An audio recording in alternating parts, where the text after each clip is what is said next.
We're back in our net zero field at David Armstrong's, looking at how the crop is developing and it's growing nicely. We're looking to explain some of the numbers behind the carbon footprint. The carbon footprint data that we're currently talking about is the carbon footprint of data that's been collected from our grower base. We're looking in terms of litres of CO2 released per kilo of potatoes produced.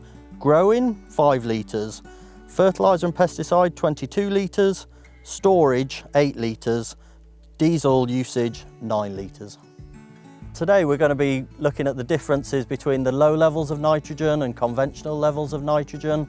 We're going to be looking at novel ways of growing potatoes, and we're going to be looking at the varieties and the variety work that we're trying to look at to reduce the carbon footprint. As well as those trials, we're also going to be looking at some of the analysis that we're doing, both with the University of Lincoln and their gaseous release, but also a new system that we've got from Paquita that's going to actually look at nutrition within the leaf. So the first place that we're looking is our zero nitrogen plot. We haven't applied any nitrogen to this, and we're just seeing how much is available in the ground and how well the potatoes will grow without any nitrogen. They're showing that they're paler in colour and that their foliage is smaller, but ultimately we need to follow that right the way through to harvest to see how it impacts on the yield and quality of the crop that we harvest. When we then compare that with conventional levels of nitrogen, and that's conventional levels supplied by a novel organic fertiliser, but conventional levels of nitrogen, we can see that the foliage is much greener, much bigger, much more vigorous. Although they might not be showing a bigger yield at this moment in time, they've got much more go left in them to produce a bigger crop at the end. The novel ways of producing potatoes, we're trying to take our blinkers off really and challenge ourselves to say, is there a different way to grow potatoes?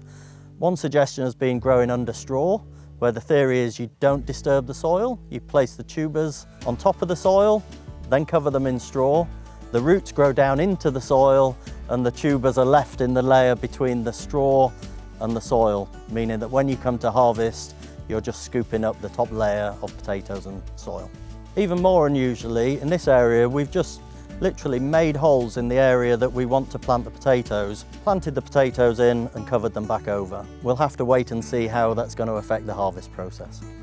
So the variety trials have established really nicely here. This is all about looking at which varieties perform at low levels of nitrogen. So we've been in touch with the plant breeders and they've made their recommendations. And here we're sort of looking at the top 12 varieties that we've got identified to see which ones will stand and still grow with these lower levels of nitrogen. You can see differences in the canopy. The proof will be in the pudding is actually when we harvest them. Shagan's here from the University of Lincoln taking our gas analysis weekly tests.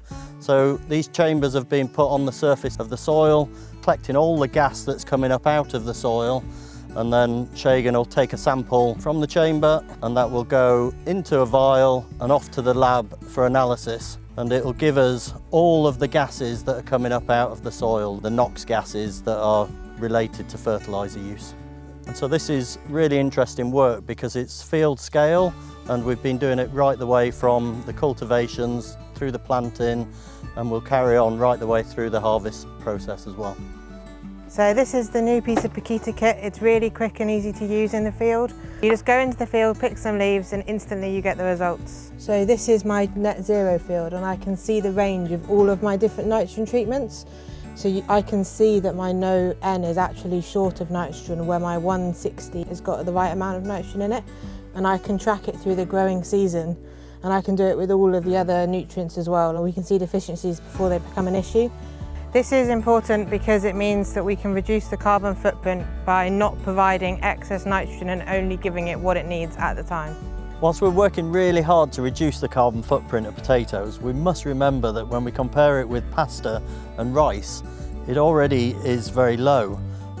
So potatoes releasing 34 litres of CO2 per portion, compared with pasta at 87 and rice at 94. We're already seeing some key differences between the fertiliser applications and the cultivation applications. We'll follow this all the way through to harvest to see exactly how it's affected yield and quality and ultimately the carbon footprint.